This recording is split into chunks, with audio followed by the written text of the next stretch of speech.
right, Alexander, we have a quick update on what's going on with the dispute between Twitter and the Russian Federation. And the Russian Federation has now told Twitter to either clean up your act, or it looks like they will be blocked by the end of the month. From March 10th, Twitter has also been throttled down. The speed of the site has been throttled down. So I imagine it's pretty much unusable in Russia at the moment. It's probably very, very slow to access the site. And it looks like Twitter is dragging its feet, cleaning up the filth that it has on their platform. And well, Russia blocking Twitter would be really interesting, because I think it would open up the floodgates for a lot of other countries to get rid of Twitter. India is supporting their own Twitter clone as well, which is doing really well. And India is also looking to clamp down on Twitter. That would be a massive country clamping down on Twitter. By the way, the Russian people are actually very positive with the government's stance on Twitter. They actually support it. And they're very happy with what the Russian government is doing. And I think it would be a matter of weeks, if not days, before you had a real Twitter clone in Russia as well, outside of Odnoklassniki and VKontakte. They have a lot of other social networks, but I'm sure you would get a Twitter clone right away in Russia as well. That would do very well. And by that time, give it a few months, people will forget that Twitter even existed inside of Russia. And like we said, India is also following suit, and I think a lot of other countries will do the same. Absolutely. Now, can I just say this has been an interesting story, because when the Russians announced that they were going to start, slowing Twitter down, there were articles appearing in the Western media which said this wasn't really happening and Twitter remained accessible. What I understand has happened is that it's been an incremental thing. It's been steadily slowing as the days have passed. Twitter initially seemed very inclined to resist this Russian pressure. Then about a week ago, it started to take down some of the content that the Russians were complaining about, but has resisted removing all of it. And it seems to be caught in a really difficult situation, because what it doesn't want to do is to get itself in a position where the Russians effectively decide what Twitter can actually show in Russia, which would be the case if they accepted all the things that the Russians are demanding of them. Because, of course, if that happens, then, of course, from the point of view of the powers that be in the US, Twitter at that point loses its relevance, because the whole point of Twitter is not that it functions in Russia like a Russian site, a Russian platform. It's that it functions in Russia as a US platform, providing into Russia the kind of content that the US wants to see in Russia. So Twitter has been trying to compromise. It's been removing some material. It's clinging on to others. It doesn't quite know what to do. It's been very reticent about what it says. The Russians are implacable. They say that if it doesn't do everything that they insist on, it will go. It will be done away with by the end of this month. As you say correctly, Russian public opinion strongly supports the Russian government on this policy. I would add that Twitter doesn't actually have a vast number of users in Russia. It's about 700,000 people in Russia, which, for a country of 145 million, that isn't huge. But nonetheless, it's symbolic and important. And the other thing that's happened is that the Russian state has now made the first moves towards direct financial support for its own Russian platforms, so that the Russian Direct Investment Fund, in other words, Russia's sovereign fund, has actually started to invest money in Telegram, which is, of course, a Russian company. And I'm sure we will see a lot more of that. And as you say, I'm sure that a Russian Twitter equivalent will appear very quickly if Twitter does indeed go. Yeah, I think Twitter probably doesn't believe that Russia will actually block them, but they're dead wrong on that. Russia will definitely so. block Twitter. They're dying to block Twitter, and Absolutely. this is the beginning. This is just the beginning. I think. I think in the future we'll probably just have a big tech ecosystem, which is Canadian, U.S., maybe some Latin America, probably definitely Latin America, and then Europe, and in Asia, much of Asia, Russia, obviously China, Russia, and much of Asia will probably see different platforms. Africa, Middle East, I think much of the same. They'll probably also look at what Russia did. They'll look at what India is set to do, and they'll say, you know what? We don't need these big tech platforms. So it'll be a Western thing. Twitter and Facebook and all these companies will be definitely a Western thing. I absolutely agree. And by the way, I wouldn't say an all Western thing. I'd say, in the medium term, maybe an Anglosphere thing, because I suspect that before very long, we're going to start seeing moves in countries like Germany. Germany is the key one. They might start saying to themselves there, well, maybe we should start thinking about doing something like that too. Germany has the technical means to do it, and it has a big enough internet, German language internet to support it.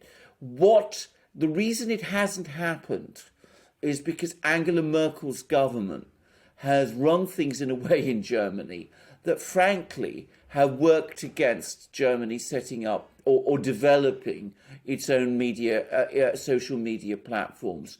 Angela Merkel is due to leave in a few months. Things are changing in Germany, and we may see things starting to change there also. But Russia, you're absolutely right. I think that's the trajectory there is entirely clear. I think they picked on Twitter first because Twitter is small, and Twitter took that disastrous decision of acting against the President of the United States last year and removing his account. And I think that that made Twitter very vulnerable to Russian action. And I think once Twitter is out of the way, the Russians will gradually, very quickly, start to pick on the bigger boys. They started with Twitter because Twitter is weak and small in Russia and vulnerable.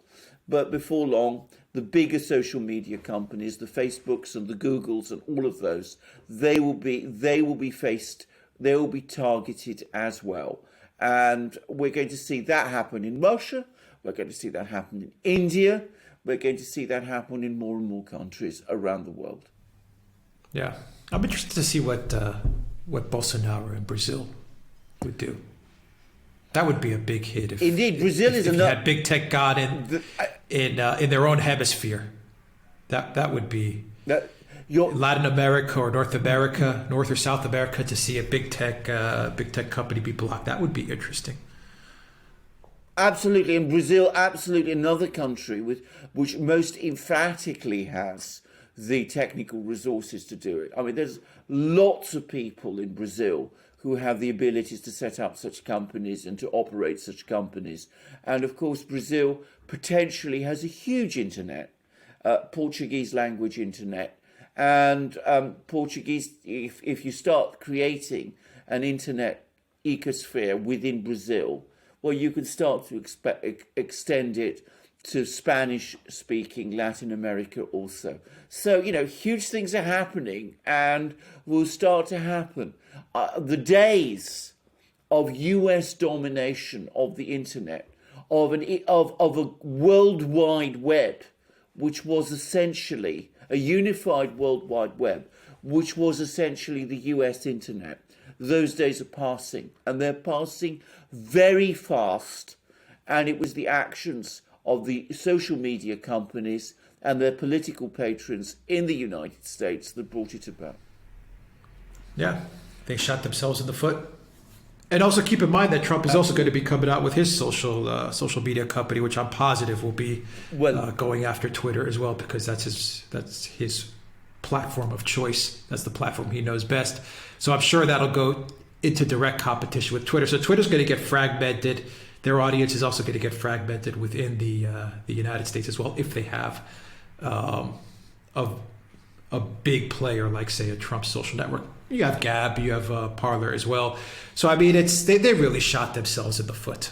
They really did. I absolutely agree. And of course, I mean, if there is this new platform and Donald Trump does indeed involve himself in it, then that could be a game changer within the United States. But regardless of what happens within the United States, I think around the world, well, certainly the Russians are not going to stop or slow down. I mean, they're going to press on. I think that political decision has now been taken that Russia must have its own internet. They have all the infrastructure. They already have many of the platforms they need. They can very quickly create new ones, and they will press on. And we will see a complete Russian internet. We'll see India follow very soon, and that'll be an English language internet in India, by the way.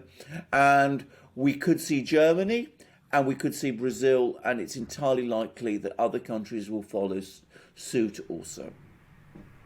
Well, you know, the Russian one, you're looking at about 350 million people in the Russian, say the Ruski Mir, the Russian world.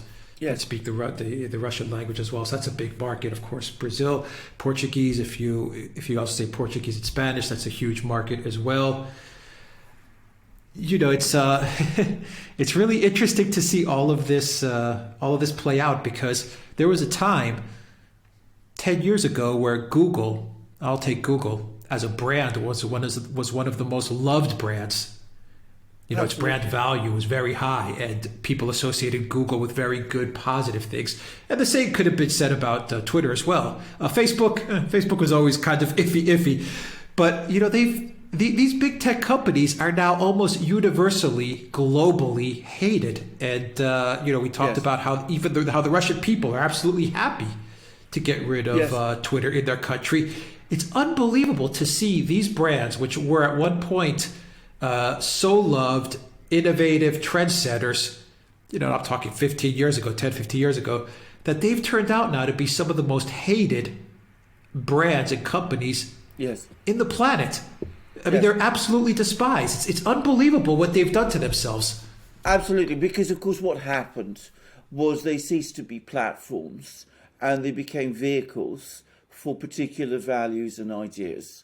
And those are values and ideas that are resisted by many, many people, both in the United States and around the world. So from having been seen as, you know, neutral, impartial empowerers who were giving people the ability to go on the internet and do things on the internet which they'd never been able to do before, they began to be seen as both gatekeepers and also as value propagators. And that was unacceptable. And that has turned millions of people, hundreds of millions of people, and numerous governments against them. It's a huge own goal, a massive mistake. And again, future historians will look back and they will ask themselves how it was allowed to happen and happen so fast. All right, we'll leave it there. Alexander Merkers, thank you very much, guys. Hit that like button. It takes 1.2 seconds and is totally free. Also, make sure you're still subscribed to this channel. And check us out on Odyssey, on BitChute, and on Rumble as well. We post videos there daily to those alt tech video platforms. PayPal, Patreon, Subscribe Star, and Duran shop as well. Pick up some great merch, some magic mugs, hoodies, long sleeves, t-shirts, all kinds of great things. Hats like these, which I'm about to wear now because I'm about to go out walking my dogs, and it's a beautiful sunny day and you need a hat, and it's a gorgeous hat to wear. And they're wonderful products in our shop. You support us by coming to the shop. You'll be delighted with what you get when you come to our shop, and you can also support us, as Alex said, through our other platforms, through our Discord server, through a Patreon, Subscribe Star, and PayPal, and of course by subscribing to this channel and to our other channels, and by joining us in our next program. And have a wonderful day until then. Take care, everybody.